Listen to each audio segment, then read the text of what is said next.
to the electoral system which could support increased participation, for example, better use of existing public data in order to modernise the electoral registration system. Richard Thompson. Thank you, Madam Deputy Speaker. Given the very scant evidence of electoral fraud through members of the public trying to cast votes to which they're not entitled, would the Commissioner share my concern that attempting to introduce voter ID is trying to solve a problem which in reality just simply doesn't exist? Cat Smith. The Commission has made no detailed assessment of the number of fraudulent votes that could be prevented as a result of the Government's proposed policy to introduce a voter ID requirement.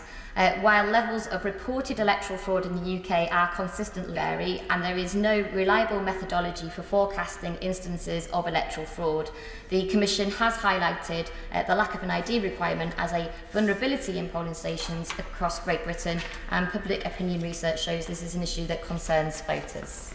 Deirdre Brock. Thank you, Madam Deputy Speaker. The Elections Bill doesn't only require Scottish voters to show ID at UK general elections, but also gives the Westminster Government powers to set the Electoral Commission's strategy and policy statement. Given the Scottish Parliament also pays towards the Commission, isn't this another case of a grubby Westminster power grab and attack on our devolved settlement?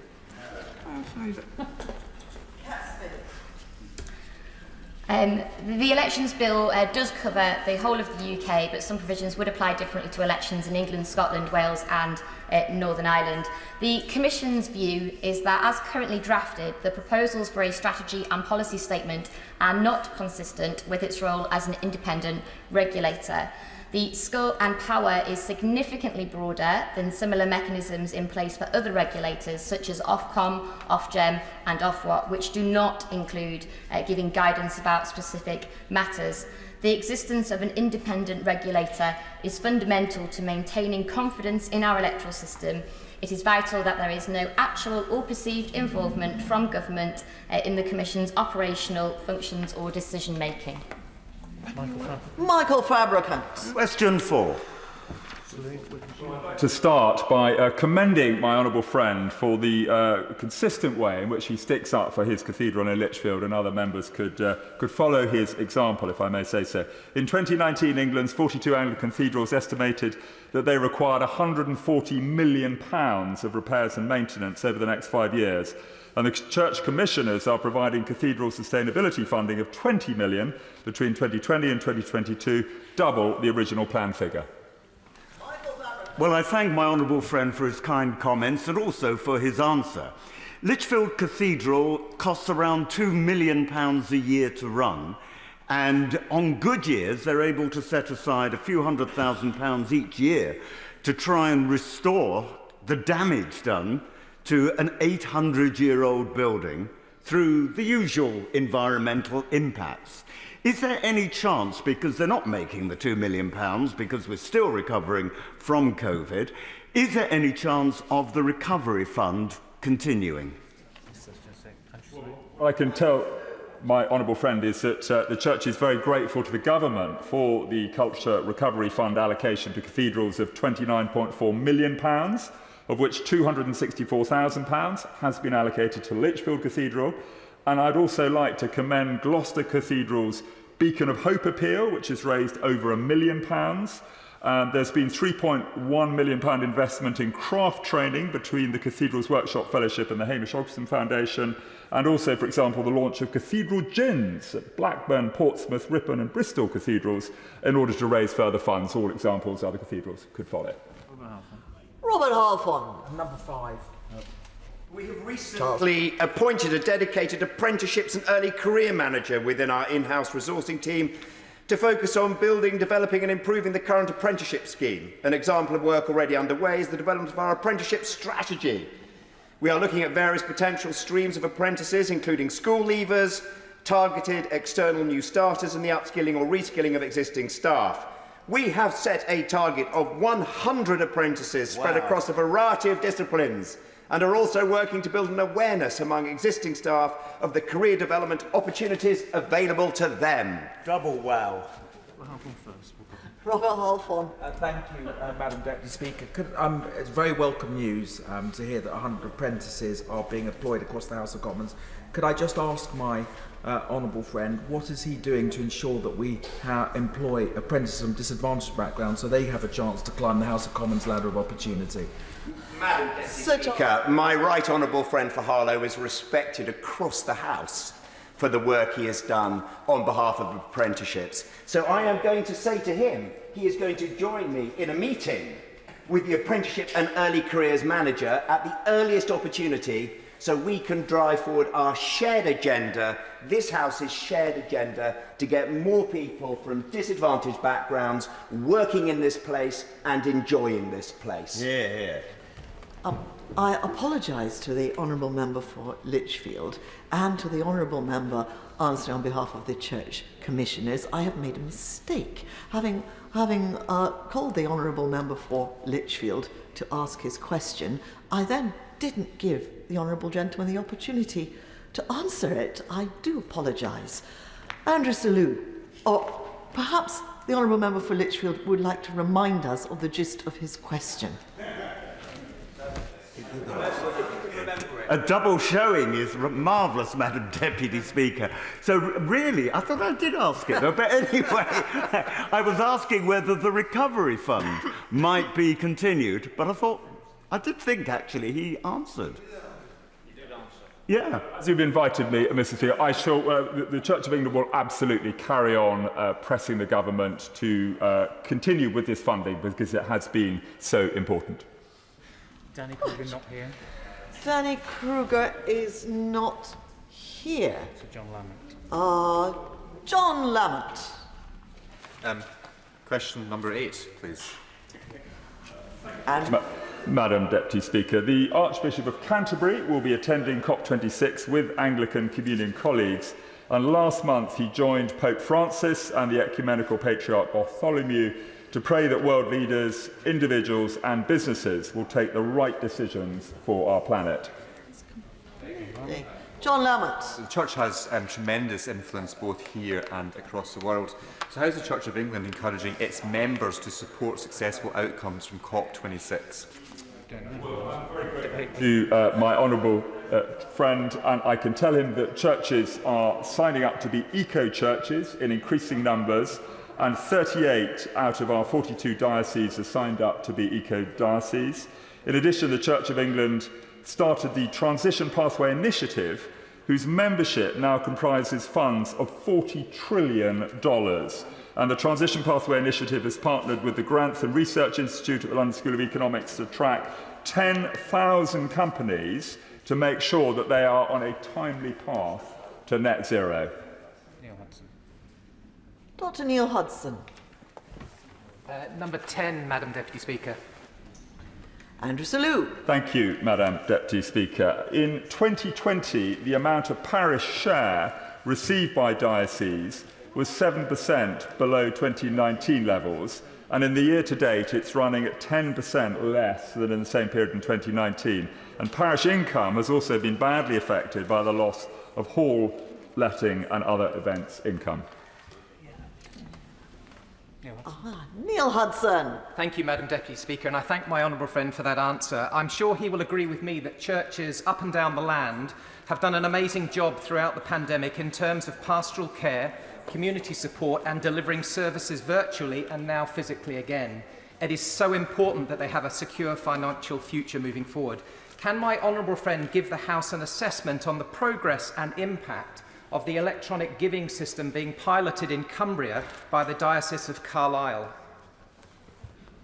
Andrew Selous. Well, I thank my honourable friend for his kind words, and I can tell him that St Patrick's Church in Patterdale and Lanercost Priory are among the 110 churches in the Carlisle Diocese that have been given contactless units, and not all of them require connectivity to take donations either. And since June this year, £30,000 has been given through these units, which is 30% more than we were budgeting for.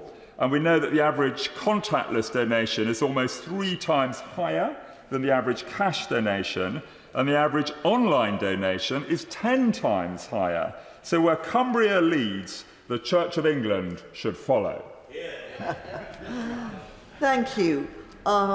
It is noticeable that several members who were on the order paper are not present in the chamber. We therefore have answered. Oh, Andrew Selous. Madam Deputy Speaker, in DEFRA questions, I did note that Mr. Speaker allowed ministers to answer questions of members who weren't here. So just given that my honourable friend for advisor's question may have been of interest to other colleagues, would you be gracious enough to allow me just to answer it briefly, but another colleague may want to come in on it? The honourable gentleman is absolutely right, and I'd be delighted if he would answer the question. To which unanswered question is he referring? Number 6. What am I being told? Six. Number 6. I'm being told differently. Number 6. Thank you very much, Madam Deputy Speaker. It's an important question. I'm grateful to get it on the record. The Church of England is not a single institution, so does not have a single payroll budget. In 2019, £255 million was spent on stipends and pension contributions for ordained ministers in parishes, and a further £124 million on clergy, housing and working costs. £65 million was spent on staff in dioceses and £30 million on staff in the national church institutions. Thank you. I now understand what the honourable gentleman was trying to tell me earlier, so I have now allowed him to answer an unanswered question and give 2 answers to the honourable gentleman for Lichfield. This is extraordinary. It won't happen again. I don't want to set a precedent, but I am grateful to the honourable gentleman for all the thorough answers he's given, and indeed to the honourable lady for her answers too. So we now come to the urgent question. Deirdre Brock. Thank you very much, Madam Deputy Speaker. Brexit-induced exporting changes have resulted in an escalating trading dispute with France that, if not resolved, may result in British boats being banned from French ports and Scottish salmon removed from French menus. France may go further and cut... Sorry. Ask the question. The honourable lady only has to ask the basic question. I will come back to her for a supplementary after the Secretary of State has answered it. Speaker, my first urgent question, sir. To ask the Cabinet Secretary of State to speak to the possible mitigation of the French fishing dispute at the moment. Secretary of State. Thank you, Madam Deputy Speaker. And the UK's and the Crown Dependency's approach throughout this year has been to implement the new access requirements of the Trade and Cooperation Agreement in good faith and in a reasonable and evidence-based way, recognising some of the sensitivities and the importance of these arrangements for both parties. Since the 31st of December last year, the UK has issued licences to fish in our exclusive economic zone to 1,673 EU vessels. This includes 736 French vessels. 121 vessels have been licensed to fish in the UK 6 to 12 nautical mile zone, of which 103 are French, and 18 of those vessels are under 12 metres. So the UK has licensed 98% of the EU vessels who applied for access. Constructive discussions with the Commission continue on a methodology for allowing vessels to be replaced, and once finalised, more vessels will be licensed. Over the past 2 weeks, the Government has issued 4 further licences after the Commission was able to provide new and additional evidence. And we remain committed and willing to consider new information, and following receipt of more over the last couple of weeks, we've been able to issue more licences. So as I've said repeatedly to the French, to the European Commission, our door remains ever open. And in that context, Madam Deputy Speaker, it is very disappointing to see the comments that came from France yesterday. We believe these are disappointing and disproportionate and not what we'd expect from a close ally and partner. The measures being threatened do not appear to be compatible with the Trade and Cooperation Agreement or wider international law, and if carried through, will be met with an appropriate and calibrated response. Madam Deputy Speaker, yesterday I spoke to Commissioner Sienkiewicz regarding the comments that French officials have made. The UK stands by its commitments in the Trade and Cooperation Agreement, and as I've said, has already granted 98% of licence applications from EU vessels to fish in our waters. All of our decisions have been fully in line with this commitment. We also support Jersey and Guernsey's handling of the fisheries licensing decisions, and we've remained in close contact with them throughout. Their approach has also been entirely in line with the provisions of the Trade and Cooperation Agreement. Finally, Madam Deputy Speaker, I am aware of reports of enforcement activity being undertaken by the French authorities in respect of 2 vessels, and we are looking into these matters urgently. Deirdre Brock. Thank you, Madam Deputy Speaker, and again, apologies for my over-enthusiastic start.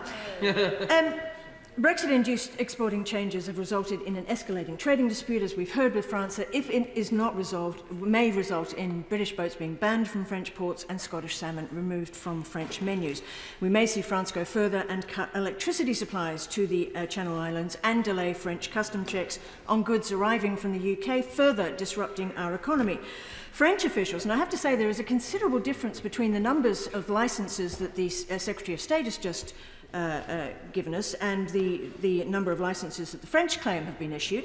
French officials claim the process for obtaining a fishing licence to fish in UK waters is too slow and laborious, while Lord Frost has said these are only teething issues. France says that under the Brexit agreement, 175 French fishing vessels have the right to fish between 6 and 12 nautical miles off the British coast, but that the UK has delivered only 100 licences. Paris also says that only 105 licences to fish off Jersey have been delivered when French trawlermen have a right to 216. Today, French authorities, as we've heard, are to announce a sanction regime that will come into effect on November the 2nd. This follows news this morning of a Scottish trawler detained for fishing without a licence in French waters, according to France's Sea Minister, Annick Girardin, who announced this overnight. Can the Secretary of State confirm what consular assistance the government has been offering to the British fishing vessel crew currently arrested and detained by the French authorities? What support is his department giving to the vessel and its owners? In response to a topical to the member for Plymouth, Sutton and Devonport, the Minister mentioned the UK government couldn't confirm whether an external water licence was issued by the MMO. Why doesn't it appear on the list? It's too early to know what's happened, and it appears it may have been on the list, but DEFRA has had 12 hours to get to the bottom of this. We have a skipper of a Scottish scalloping vessel due in court in Lagarve this morning. It is simply not good enough that the Secretary of State doesn't have answers to those questions. What assurances can you give the House that appropriate documents were in place for the vessel that has now been seized, such as whether the vessel was issued with a licence to fish in French waters by the MMO? If so, when? If other UK vessels encounter French authorities, what is his advice? What is the permitted time French authorities are allowed to take to inspect seafood goods arriving from the UK via HGV? And what advice would he offer to seafood exporters who will be concerned about more stringent and additional checks the French are permitted to make, and stating that they will from November the 2nd, taking longer to clear HGVs while still keeping to permitted inspection rules could create significant delays? Secretary of State.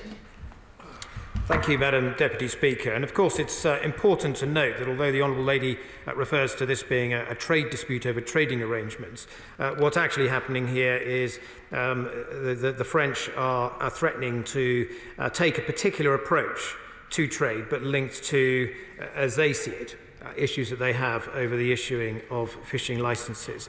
And Madam Deputy Speaker, I'm afraid we completely reject that caricature.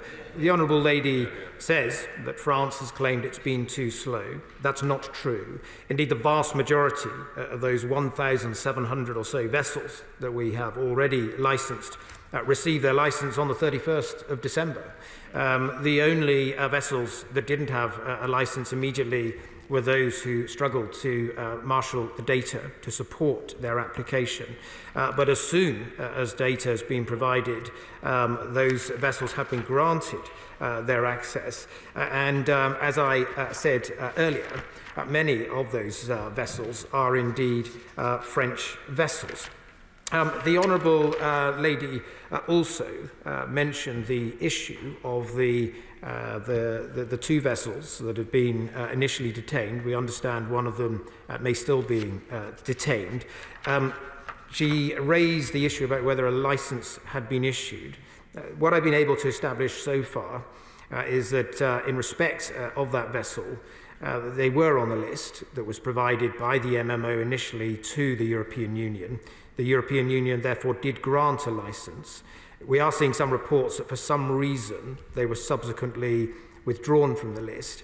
It's unclear why that might have been at the moment. She asked why I've not been able to establish this morning in the course of events why that's not been the case. I can say that the relevant data for this is held by Marine Scotland. And I have been asking my officials to get to the bottom of this issue.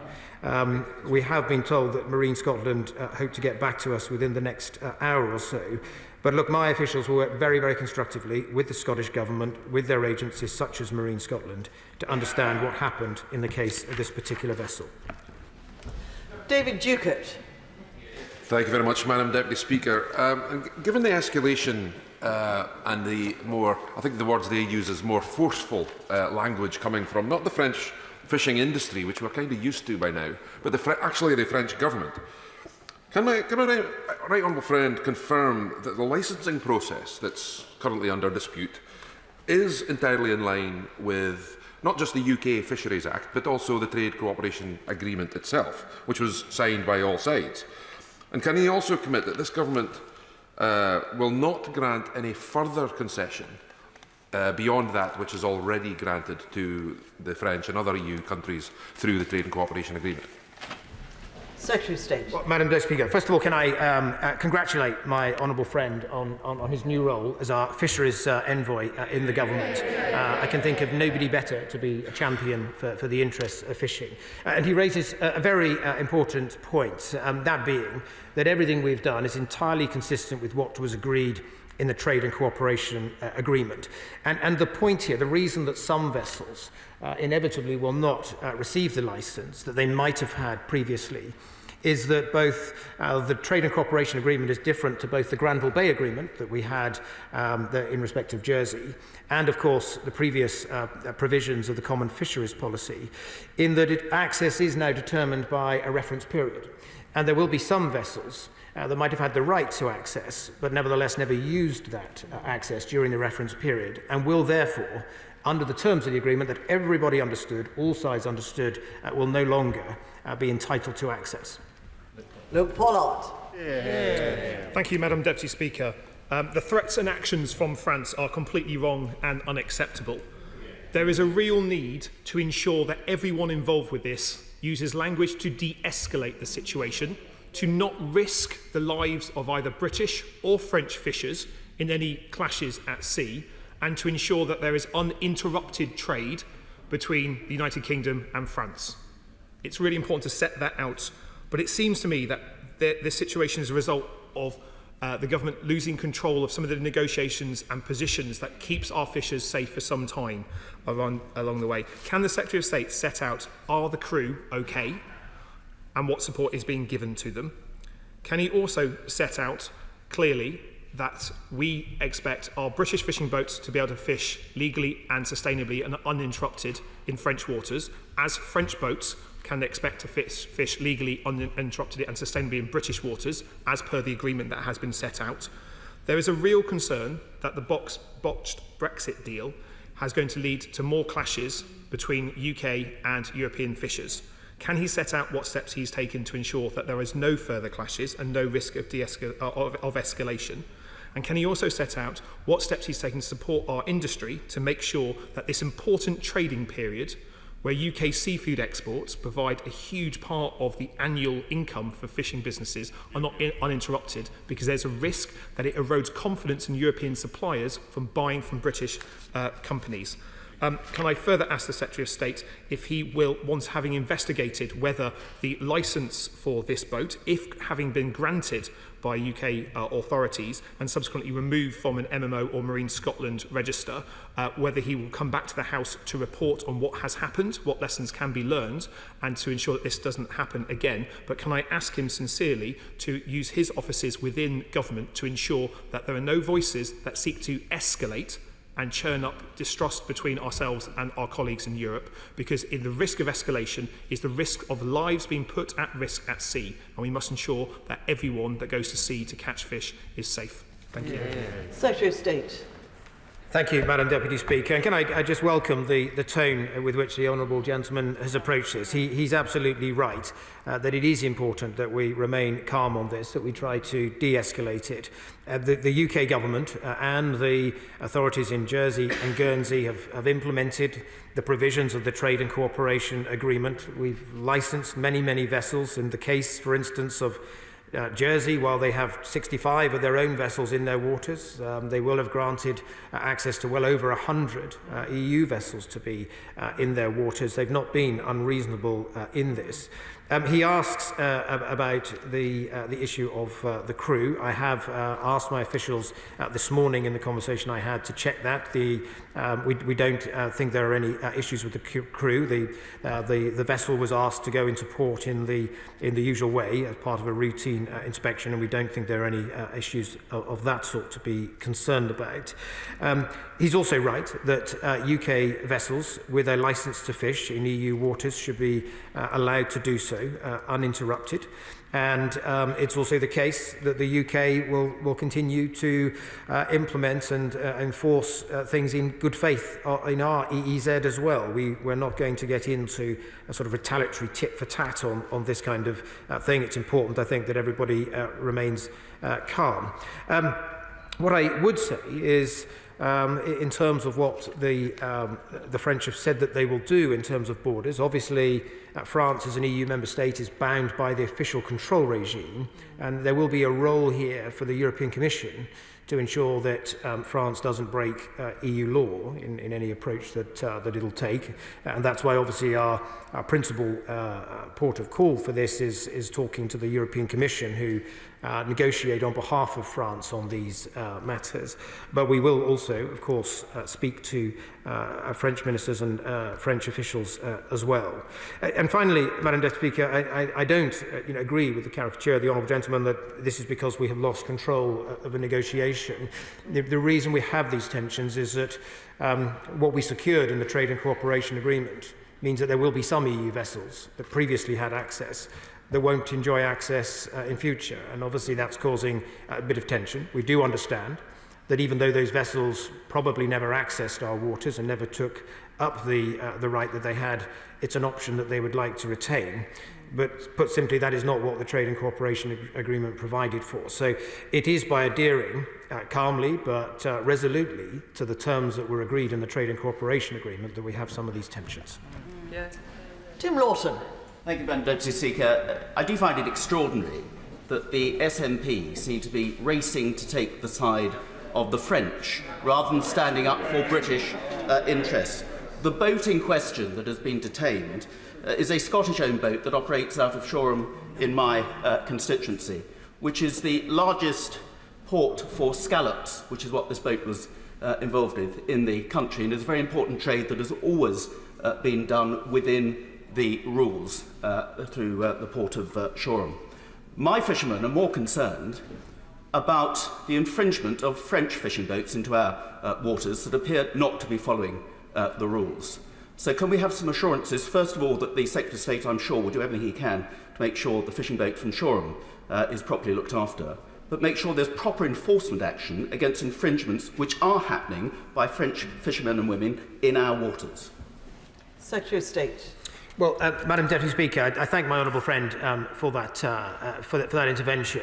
And can I just say that if fishermen in his constituency have some specific points around specific vessels that they would like to feed into me, I'd be more than happy to refer that on to the MMO, who lead for enforcement of vessels in our waters. But it is the case that we've significantly increased our enforcement capacity with additional vessels, with some aerial surveillance, in order to be able to enforce activities in our waters properly. And if there are particular instances, as I said, that he's aware of, I'd be happy to follow that up. Alistair Carmichael. Thank you, Madam Deputy Speaker. As the Shadow Secretary of State has said, the next few weeks are going to be absolutely critical for fish exporters in this country. And if the French do what they are threatening, which is only, as I understand it, what is allowed by the CTA, then in fact they risk damaging the confidence and the reliability of supply from this country. So it's absolutely critical.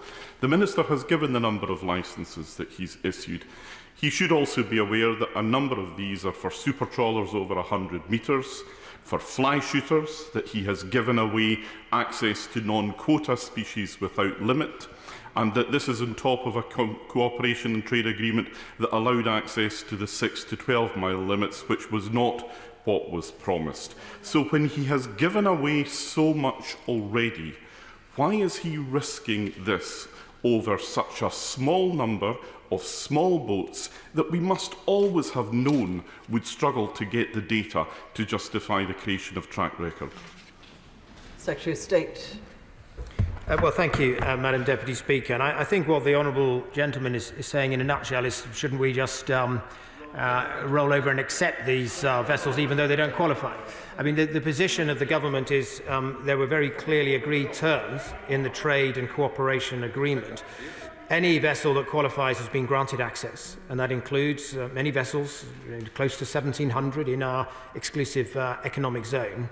But I don't agree that we should take an approach that says, well, we should just let in these people for an easy life. The reality is that these vessels didn't have a track record in our waters. And it isn't just about data. We've been open to considering data. We've looked at the Valpina chart data that has come from the European Commission.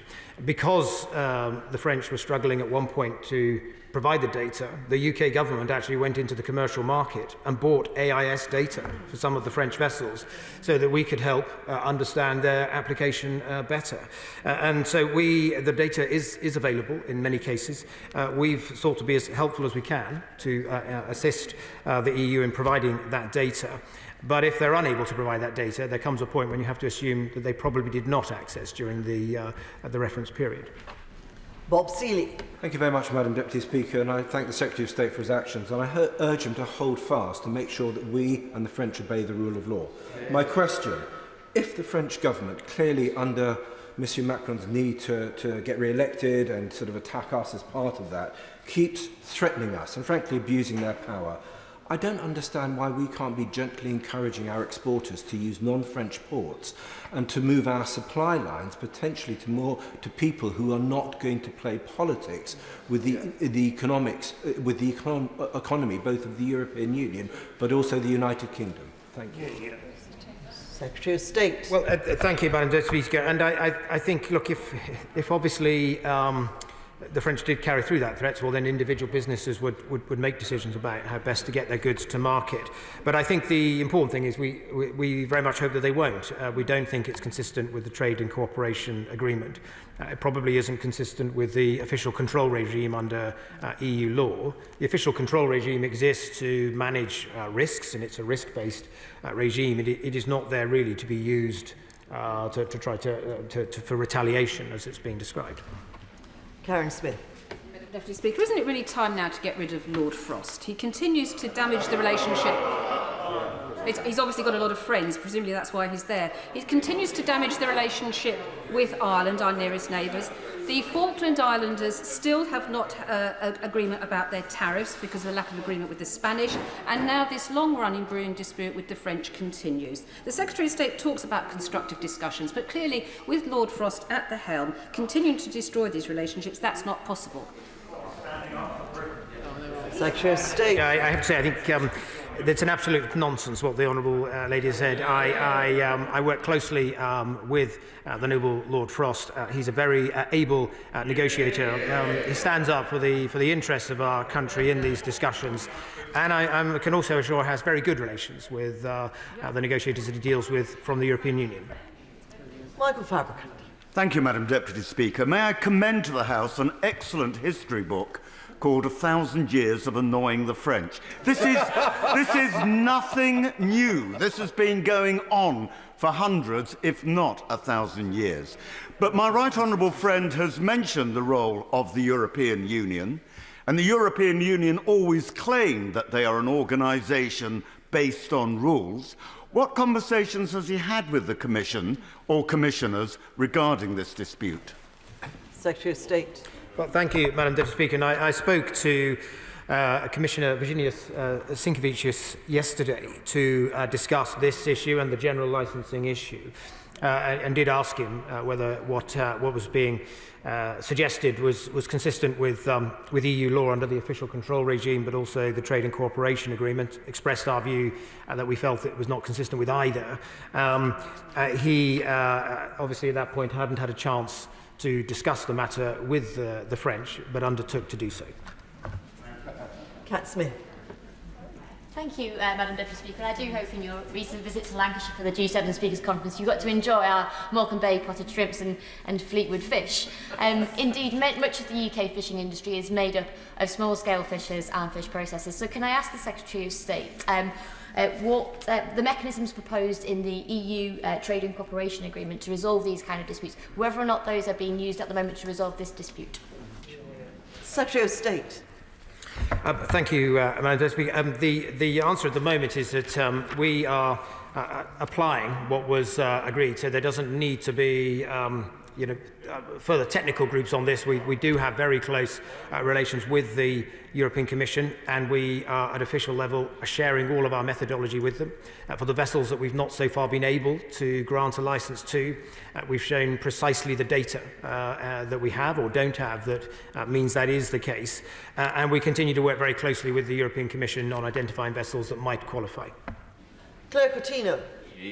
Thank you, Madam Deputy Speaker. One of the threats that we've heard from the French this week has been about the electricity supply to the people of Jersey.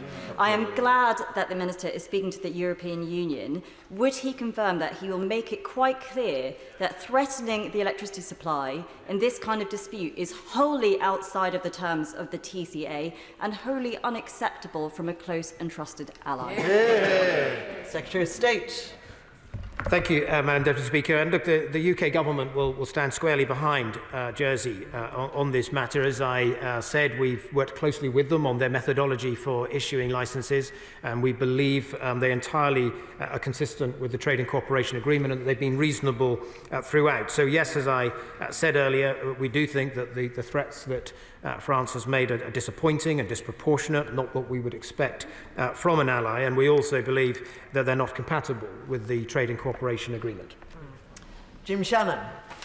Thank you, Madam Deputy Speaker. Can I thank and commend the Secretary of State for his fortitude and his strong and firm stance. What steps will the Secretary of State take to ensure that British fleets are able to fish in British waters and not to be concerned that they may have strayed just marginally into French waters and then be detained whilst watching copious numbers of the French fleet fish at will in British waters with no similar harsh justice? Because he allows them. Secretary of State.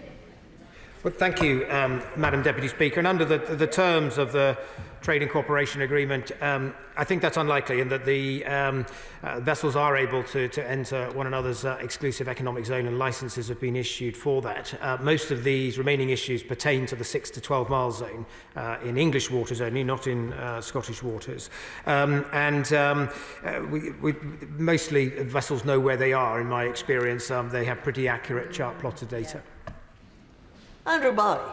Madam Deputy Speaker, can I wish the Secretary of State and his officials well as they grapple with a fast evolving and complicated situation. Does he agree with me that today, with the Scottish National Party, the mask really did slip? When it came to a choice between working with us to stand up for the interests and rights of Scottish fishermen or scoring cheap political points They chose cheap political points and pointing the finger every single time. Secretary of State. Well, I thank my honourable friend for that intervention, and I think all I can say is that the UK government absolutely stands squarely behind the Scottish fishing industry, always has done. That's why we supported the wishes of the Scottish industry to leave the common fisheries policy, and we'll always continue to support the interests of Scottish fishing. Lillian Greenwood. Thank you, Madam Deputy Speaker. Clearly this is an extremely worrying time for the UK fishing fleet, especially for small fishers who simply cannot afford to face a disruption on their trade. What is the government doing to encourage people to buy homegrown seafood, and what action is he taking to support fishers who are trying to sell directly to consumers?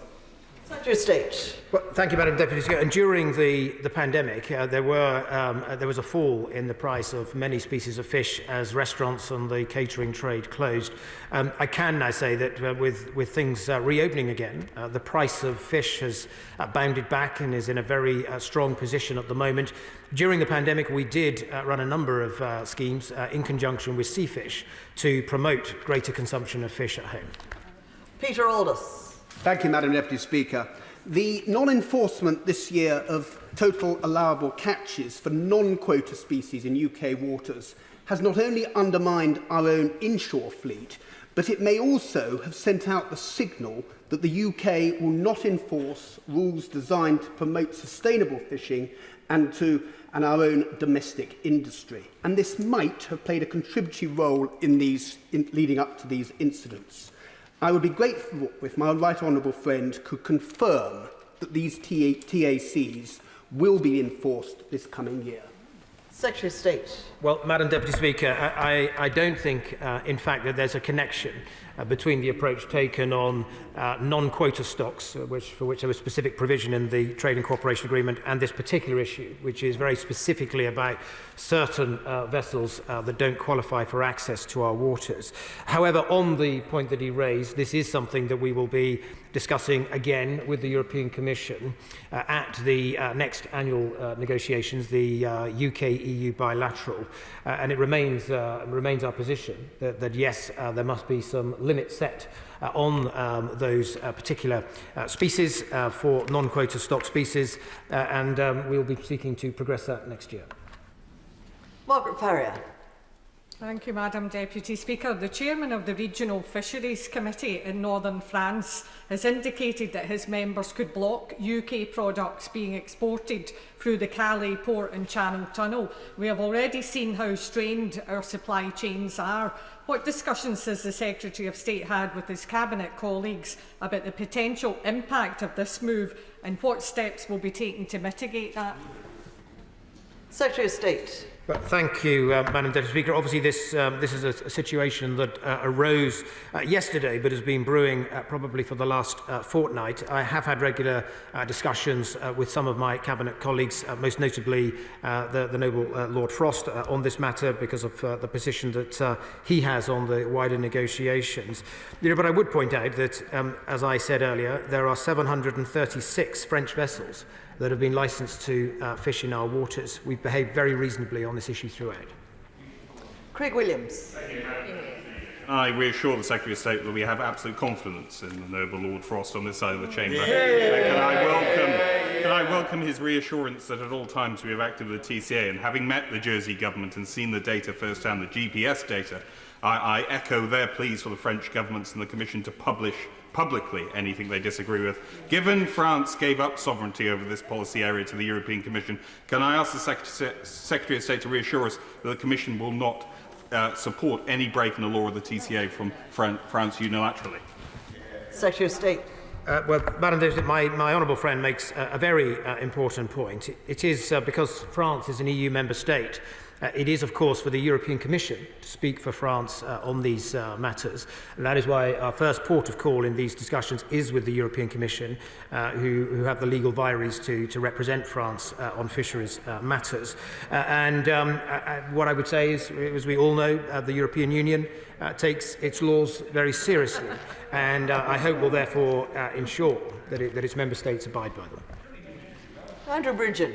Thank you, Madam Deputy Speaker. Does my right honourable friend agree with me that the predictably disproportionate, unreasonable behaviour of the French authorities in these matters is inexorably linked to the fact that President Macron's facing very difficult elections next year, and therefore we should expect matters to get worse before they get better, and that history shows that this House and our great nation's interests are best served by standing up to the threats of little Napoleons clinging on to power.